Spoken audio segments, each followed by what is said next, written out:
Welcome my dear students. আজ আমি ষষ্ঠ শ্রেণীর রায় ও মার্টিন প্রশ্নবিচিত্রার 2026 সালের প্রথম পর্যায়ক্রমিক মূল্যায়নের পরিবেশ ও বিজ্ঞানের 196 নম্বর পেজের 1 নম্বর স্কুলের প্রশ্নগুলি সলভ করব। চলো তাহলে শুরু করি।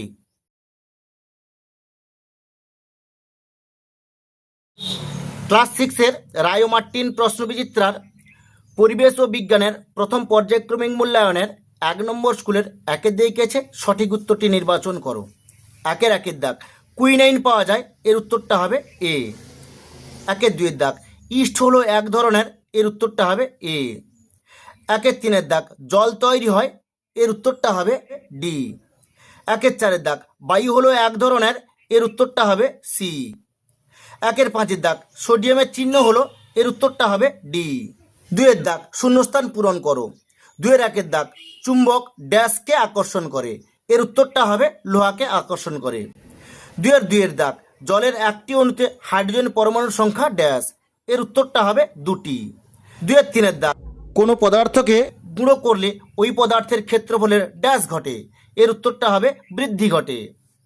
দুইয়ের চারের দাগ চোখ ভালো রাখে ভিটামিন ড্যাশ, এর উত্তরটা হবে এ। দুইয়ের পাঁচের দাগ শ্বাস ছাড়ার সময় আমরা ড্যাশ গ্যাস ত্যাগ করি, এর উত্তরটা হবে কার্বন ডাই অক্সাইড গ্যাস ত্যাগ করি। দুইয়ের ছয়ের দাগ রজন পাওয়া যায় ড্যাশ গাছ থেকে, এর উত্তরটা হবে পাইন গাছ থেকে। তিনের একের দাগ লোহা, এর উত্তরটা হবে ডি। তিনের দুইয়ের দাগ কাগজ পোড়ানো হলো, এর উত্তরটা হবে ই। তিনের দাগ ম্যালাথিয়ন, এর উত্তরটা হবে এ। তিনের চারের দাগ এরিথ্রোমাইসিন, এর উত্তরটা হবে এফ। তিনের পাঁচের দাগ স্বর্ণলতা, এর উত্তরটা হবে বি। চারের দাগ একটি বা দুটি বাক্যে উত্তর দাও, যে কোনো 5টি। চারের একের দাগ গম থেকে আটা তৈরি হলো, এটি কি ধরনের পরিবর্তন, এর উত্তরটা হবে ভৌত পরিবর্তন। চারের দুইয়ের দাগ এমন একটি উদাহরণ দাও যেখানে ভৌত পরিবর্তন ও রাসায়নিক পরিবর্তন একই সঙ্গে ঘটে।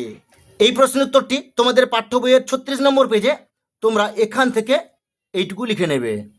চারের তিনের দাগ কেলাসন কি, এই প্রশ্নের উত্তরটি তোমাদের পাঠ্য বইয়ের 54 নম্বর পেজে, তোমরা এখান থেকে এইটুকু লিখে নেবে। চারের দাগ পদার্থ কাকে বলে, এই প্রশ্নের উত্তরটি তোমাদের পাঠ্য বইয়ের 39 নম্বর পেজে, তোমরা এখান থেকে এইটুকু লিখে নেবে। চারের পাঁচের দাগ রাসায়নিক বিক্রিয়ার হার বৃদ্ধি করার একটি উপায় লেখো, এর উত্তরটা হবে রাসায়নিক বিক্রিয়ার হার বৃদ্ধি করার একটি উপায় হলো তাপমাত্রা বৃদ্ধি করা। চারের ছয়ের দাগ সামুদ্রিক মাছের যকৃতে কি কি ভিটামিন পাওয়া যায়, এর উত্তরটা হবে ভিটামিন এ ও ভিটামিন ডি। পাঁচের দাগ সংক্ষিপ্ত উত্তর দাও। পাঁচের একের দাগ মিথজীবিতা কি, একটি উদাহরণ দাও। এই প্রশ্নের উত্তরটি তোমাদের পাঠ্য বইয়ের 11 নম্বর পেজে, তোমরা এখান থেকে এইটুকু লিখবে মিথজীবিতা কি। আর উদাহরণ হলো মিথজীবী জীব, আর এখানে জীব আছে সম্পর্ক। তোমরা একের দাগে পুরোটা গোবক গরু, আর তোমরা এখান থেকে এইটুকু লিখে নেবে, মানে এই লাইন বরাবর পুরোটা তোমরা লিখে নেবে। পাঁচের দুইয়ের দাগ যৌগিক পদার্থ কাকে বলে, উদাহরণ দাও। এই প্রশ্নের উত্তরটি তোমাদের পাঠ্য বইয়ের 44 নম্বর পেজে, তোমরা এখান থেকে এইটুকু লিখবে যৌগিক পদার্থ কাকে বলে। আর উদাহরণ হলো লিখবে জল, জল হলো একটি যৌগিক পদার্থ। পাঁচের তিনের দাগ চিহ্ন কাকে বলে এবং পটাশিয়ামের চিহ্ন কি, এই প্রশ্নের উত্তরটি তোমাদের পাঠ্য বইয়ের 46 নম্বর পেজে, তোমরা চিহ্ন কাকে বলে এখান থেকে এইটুকু লিখে নেবে। আর পটাশিয়ামের চিহ্ন হলো কে। পাঁচের চারের দাগ রাসায়নিক পরিবর্তন কি, উদাহরণ দাও।